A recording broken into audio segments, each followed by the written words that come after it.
मित्रों नमस्कार, मैं हूं आचार्य रामकृष्ण शास्त्री और आपका प्रिय यूट्यूब चैनल एस्ट्रोलॉजर एक्सपर्ट में आपका स्वागत है। आज हम बात करेंगे दीपावली तिथि में मां लक्ष्मी को प्रसन्न करने के लिए किस विधि से पूजन करें, क्या करना चाहिए जिससे हमारे घर में लक्ष्मी आगमन हो और घर में आया हुआ लक्ष्मी अनावश्यक खर्च के रूप में घर से बाहर न जाए। इस विधि के लिए मेरे पास काफ़ी मैसेज और फ़ोन के माध्यम से, व्हाट्सएप के माध्यम से मुझे मैसेज प्राप्त हुआ है, इसलिए आज मैं इस वीडियो का निर्माण कर रहा हूं।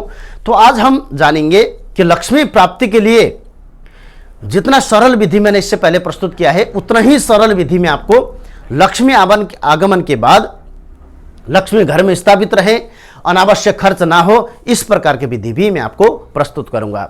सर्वप्रथम लक्ष्मी आगमन के लिए घर में मां लक्ष्मी का तस्वीर अवश्य होना चाहिए। जिनके घर में मां लक्ष्मी का तस्वीर विद्यमान होता है घर में, उनके घर में सदैव लक्ष्मी का आगमन होता है। तो लक्ष्मी जी कैसे होना चाहिए? लक्ष्मी जी अगर घर में धन आगमन के लिए आप लक्ष्मी जी रख रहे हैं तो उस लक्ष्मी कमल के फूल के ऊपर विद्यमान होना चाहिए और कमल के फूल में विद्यमान होकर या तो हाथ इस तरह से आशीर्वाद देता हुआ या फिर इस तरह से हाथ करके धन बरसता हुआ अथवा धन के ढेरी में बैठे हुए लक्ष्मी जी की तस्वीर अगर घर में रखते हैं तो घर में धन आगमन का कारण बनेगा। ध्यान रहे, घर में लक्ष्मी गणेश जी अवश्य रखें। लक्ष्मी गणेश जी के साथ में उल्लू की तस्वीर कदापि नहीं होना चाहिए और लक्ष्मी रखते समय हाथ ऐसा करा हुआ हाथ वाला लक्ष्मी जी कभी भी घर में नहीं रखना चाहिए, जिससे घर में दरिद्रता का आगमन होता है। उल्लू घर में अगर आप पूजा स्थान पर रखते हैं तो दरिद्रता का कारण भी उपलब्ध होता है। इसलिए उल्लू जिनके घर में है उनके घर में पैसे आते हैं परंतु रुकते नहीं है, इसलिए उल्लू का तस्वीर भी घर में नहीं रखना चाहिए। रखना कैसे चाहिए? लक्ष्मी जी की तस्वीर लाके लाल वस्त्र नीचे बिछाएं, आसन लाल बना के उनके ऊपर विद्यमान करें। लक्ष्मी जी के सीधे हाथ में गणेश जी को स्थान दे और गणेश जी का उल्टे हाथ में लक्ष्मी माता का स्थान देकर आप वहां रखे विधित तरीके से आप पूजन करें। उनके सामने प्रतिदिन धूप दीप से आप पूजन करें।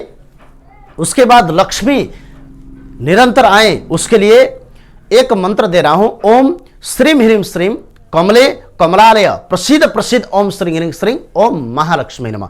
या इस मंत्र को आप जाप कर सकते हैं और यह मंत्र जाप नहीं कर सकते तो एक आदित्य सूक्त अथवा श्री सूक्तम नामक पुस्तक लाएं। श्री सूक्तम, पुरुषुक्त अथवा ऋण मोचन, ये 3 पुस्तक का आप पारण कर सकते हैं।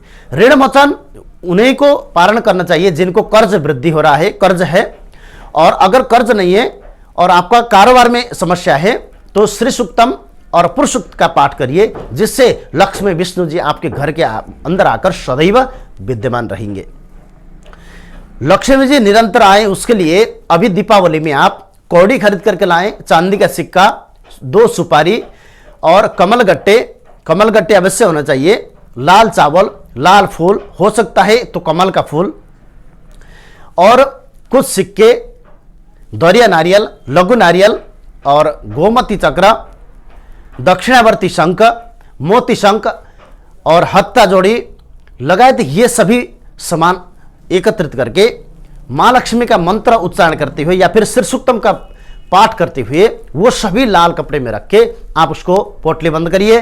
पोटली बंद करने के बाद लक्ष्मी जी के चरण में रख के धनतेरस, छोटी दिवाली और बड़ी दिवाली, ये 3 दिन आपको नित्य उनके सामने बैठकर श्री सूक्तम का पाठ करना है या फिर ओम श्री ह्रीं श्रीं कमले कमलालय प्रसिद्ध प्रसिद्ध ओम श्री ह्रीं श्रीं ओम महालक्ष्मी नमः, इस मंत्र का आपको जाप करना है। अगर इस मंत्र का जाप करते हैं तो आपके घर में लक्ष्मी आगमन भी होगा और लक्ष्मी घर में आए हुआ लक्ष्मी अनावश्यक खर्च भी नहीं होगा और आने वाले जो कार्य में आप लोगों को रुकावटें उत्पन्न है वो रुकावटें भी दूर होकर आपके घर में समृद्धता का वास होगा।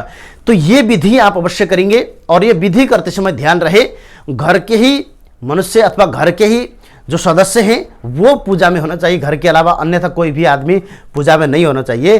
अगर आप घर में पूजा करते समय घर के अलावा अन्य कोई भी अगर वहाँ सदस्य विद्यमान होता है तो वो भी यही प्रार्थना करता है कि हमारे जीवन में भी धन धान्य के आगमन रहे। तो इसलिए लक्ष्मी जी हो सकता है कि उनकी प्रार्थना शीघ्र लग जाए तो उनके साथ चली जाए। इसलिए लक्ष्मी और गणेश जी की पूजा करते समय ध्यान रखने योग्य चीज है कि घर के ही सदस्य होना चाहिए, घर के अलावा दूसरे कोई भी सदस्य उस पूजा में विद्यमान नहीं होना चाहिए। इस तरह से आप पूजन करिए, मां लक्ष्मी प्रसन्न होकर आपको सदैव धन धान्य से परिपूर्ण रखेगी। हरिओम।